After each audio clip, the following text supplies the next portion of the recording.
বর্ধমানের রেনেসা আবাসন থেকে হামিম মণ্ডলের গ্রেফতার এসটিএফের বড় সাফল্য। জঙ্গি দমনে তৎপর রাজ্য প্রশাসন। কোনো ধরনের দুর্বৃত্তায়ন বা রাষ্ট্রদ্রোহী কোনো কাজে রেয়াত নয়, একেবারে কড়া অবস্থান রাজ্য পুলিশ প্রশাসনের। এই আবহে অভিযোগ, বাংলাদেশ সীমান্তে রাতের অন্ধকারে সোনাই নদী দিয়ে অবৈধভাবে চলছে মানব পাচার। সূত্রের খবর, সক্রিয় পাচারকারীরা সেফ করিডোর হিসেবে বেছে নিয়েছে হাকিমপুর, তারালি, কৈজুরি, আংরালি সীমান্তকে। জানা গেছে, গত দুদিন আগে ১৩ বছরের বাংলাদেশি নাবালিকাকে জলের সঙ্গে নেশার দ্রব্য মিশিয়ে বেহুশ করে তারালি সীমান্ত দিয়ে পাচারকারীরা নিয়ে আসে এদেশে। নাবালিকার চিৎকারে প্রতিবেশীদের সহযোগিতায় নাবালিকাকে উদ্ধার করে স্বরূপনগর থানার পুলিশ ও বিএসএফ। নাবালিকা পাচারের অভিযোগে ইতিমধ্যেই পুলিশ গ্রেফতার করেছে নজরুল সর্দার নামে এক ব্যক্তিকে।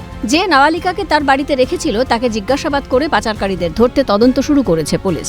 নাবালিকার বর্তমান ঠিকানা সরকারি হোম। বাংলাদেশি নাবালিকা উদ্ধারের ঘটনায় উদ্বিগ্ন প্রশাসন। তুমি কি করে আসলে ওর সঙ্গে? গাড়ির বলছে যে উনি গাড়ির লোক আমারে বাসায় পৌঁছায় দিবে। আর তোমার বাসায় না, খালার বাসায় না, খালার বাসায় যাইতেছিলাম না, ওই বাসায় আমার পৌঁছায় দিবে। খালার বাসা কোথায় ছিল? ওই ঢাকায় ছিল। তোমার মনে হলো না ঘুমাইছিলাম? কিছু খাইয়েছিল? আমি জানি না, আমি পানি খাইছিলাম, খাওয়ার পরে শুয়ে পড়ছি। আমি জানতে পারছি কালকে এই বাসায় আনছে পরে আমি এখানে আসার আগে তুমি মানে বুঝতে পেরেছো তোমাকে মানে ই করছে, না নিয়ে আসছে? এখানে আসার পরে বুঝতে পেরেছো? পরে বলতেছে যে তোমার বিক্রি করে দিতেছে। এদিকে সীমান্তে বসবাসকারী মানুষের দাবি, দালালদের সাহায্যে মোটা অর্থের বিনিময়ে সীমান্ত দিয়ে আগে অবাধে পাচার হতো মানুষ, গরু, সোনা। বিএসএফ এর তৎপরতায় এখন পাচার কমলেও রাতের অন্ধকারে বিএসএফ এর চোখে ধুলো দিয়ে পাচার হচ্ছে শিশু ও মহিলা। ভারত বাংলাদেশের মধ্যে দিয়ে বয়ে যাওয়া সোনাই নদীতে রাতের অন্ধকারে মোটা অঙ্কের অর্থের বিনিময়ে পাচার চালাচ্ছে দালাল চক্র। এখানেই শেষ নয়, পাচার করতে ব্যবহার করা হচ্ছে জাল নথিপত্র। জড়িত দুই দেশের দালাল চক্র। শিশু এবং মহিলাদের এদেশে পাচার করে মোটা টাকায় তাদের বিক্রি করা হচ্ছে ভিন রাজ্যে। পালার ভালা কিংবা সোলারে কিংবা দড়িকল ভাবে চলে আসে। বিএসএফ এর চোখে ধুলো দিয়ে, তাই তো? হ্যাঁ, বিএসএফ রাত্রির বেলায় এসব করে। বিএসএফ তো টের বেলায় ওই সুইচ বোর্ড চালিয়ে দেবে।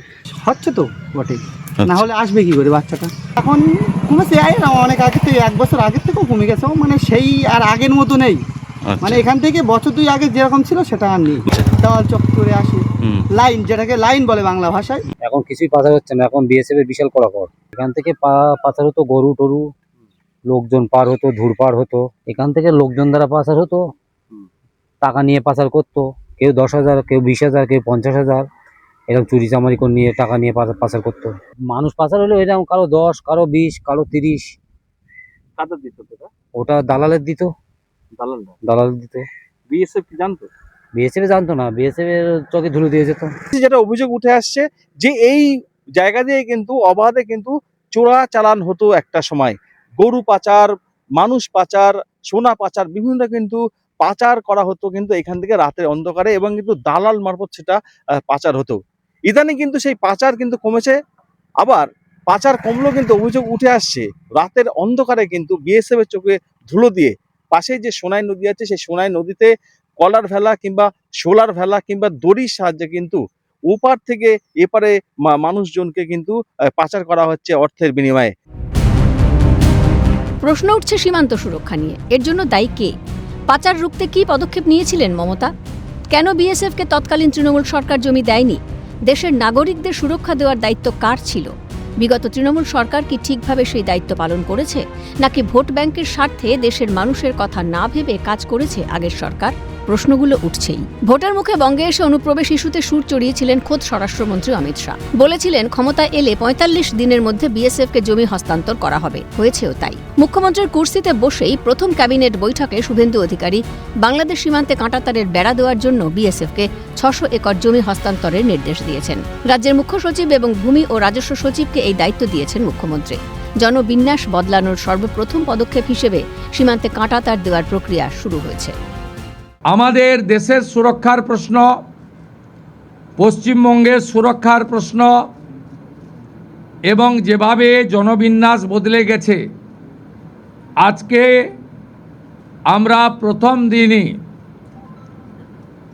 আমরা কেন্দ্রীয় স্বরাষ্ট্র দপ্তর তথা বিএসএফের সীমান্ত সুরক্ষিত করার জন্য জমি ট্রান্সফার প্রক্রিয়া আমরা আজকে অনুমোদন দিলাম, এবং আজ থেকেই ল্যান্ড ট্রান্সফার প্রক্রিয়া শুরু হবে।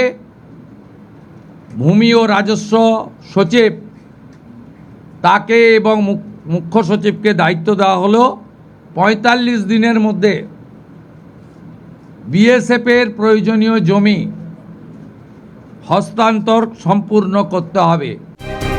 তৎকালীন মমতা বন্দ্যোপাধ্যায়ের সরকার শুধুমাত্র রাজনৈতিক কারণে বিএসএফকে জমি দিতে নারাজ ছিল। রাজ্যের মানুষের নিরাপত্তার কথা না ভেবে অনুপ্রবেশকারীদের পাইয়ে দেওয়ার রাজনীতি কি মাননীয়ার নীতি ছিল? প্রশ্ন সংশ্লিষ্ট মহলের।